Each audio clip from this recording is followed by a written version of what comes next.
Hello, good morning, students. Please subscribe the channel, drop a like, share, and comment. Today's transcription number 319 of Sir Kailash Chandra's volume number 15 on the speed of 100 words per minute. Start.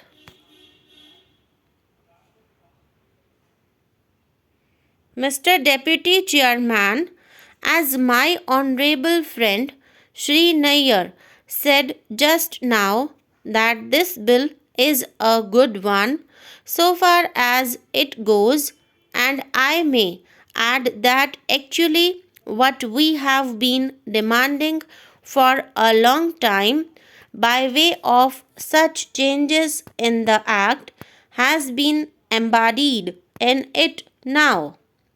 At the end of the year 1983, we did discuss in this House certain amendments to the Employees Provident Fund Act, and at that time, I had insisted that plantations should be included in the schedule of the industries which come within this measure.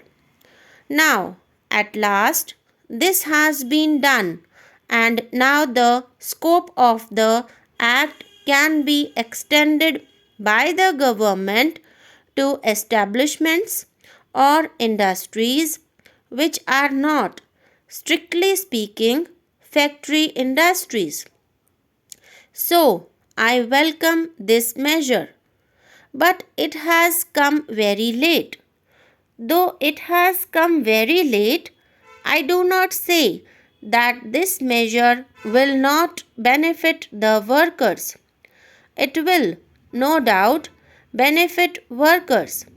But as my honorable friend has rightly pointed out, the pace at which progress has been made in this direction has been very slow. The manner of implementation also has been very slow, and unless those factors are taken into consideration, the good that will come out of this measure for the workers will not be very effective. As regards plantations, again, after 1953, a long time has elapsed, and then in the last Industrial Committee on Plantations, it was agreed that this measure will be extended to the plantations.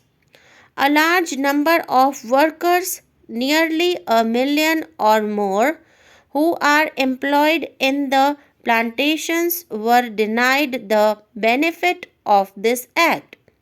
It was agreed in August 1985 that this act will be extended to plantations.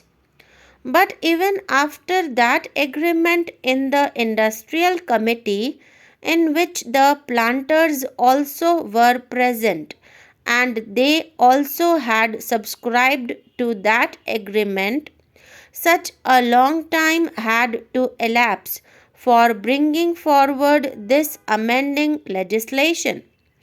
Government has extended by notification the provisions of the Employees Provident Fund Act to factories and to tea gardens only recently, perhaps 2 or 3 months back.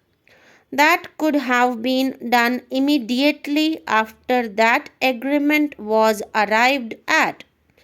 In that matter also, such a long time was taken by government, and it was necessary to amend the existing Parent Act.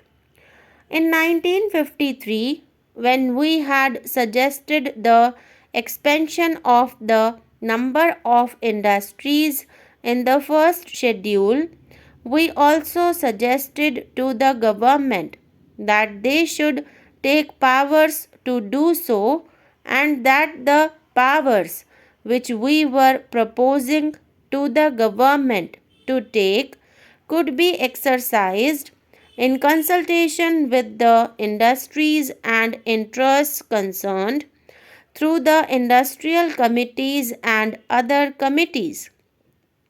But it has taken such a long time.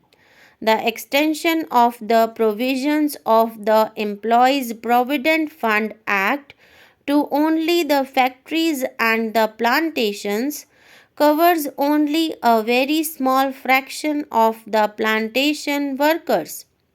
Secondly, besides the question of the pace of progress, there are some other questions also. There was an agreement in the Standing Labour Conference when this question was discussed that the provisions of this Act will be extended to industries employing 1,000 persons, and the industries come under that category as, for instance, rice mills, cashew nut factories, coir factories, and other factories. Then there are the seasonal factories. It may be said that work in these seasonal factories is of a seasonal nature, and therefore it is difficult to extend the provisions of this act to workers in those factories. But in that connection also, it may be pointed out that even in these seasonal factories, the same workers are generally employed in the next season when the factory opens and begins to work, and it should be the endeavor of the government to see that the same workers are employed.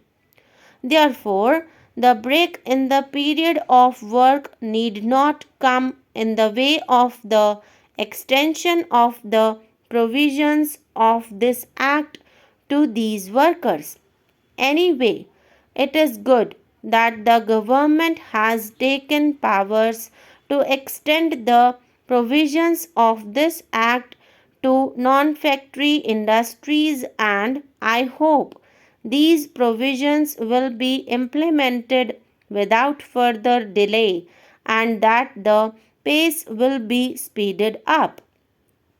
There are a few other points which I would like to touch. My honorable friend has already pointed out the question of forfeiture. Under the present scheme, a worker forfeits the employer's contribution to the fund not only when he retires or leaves the factory prematurely, but also in case of dismissal or disciplinary action. It is a moot point whether there should be this forfeiture even in the case of dismissal or disciplinary action, for the worker has been working there before up to the point of time when this disciplinary action took place. Often we find that even in the industrial tribunals, they have come to the conclusion that the dismissal or disciplinary action was unjustified.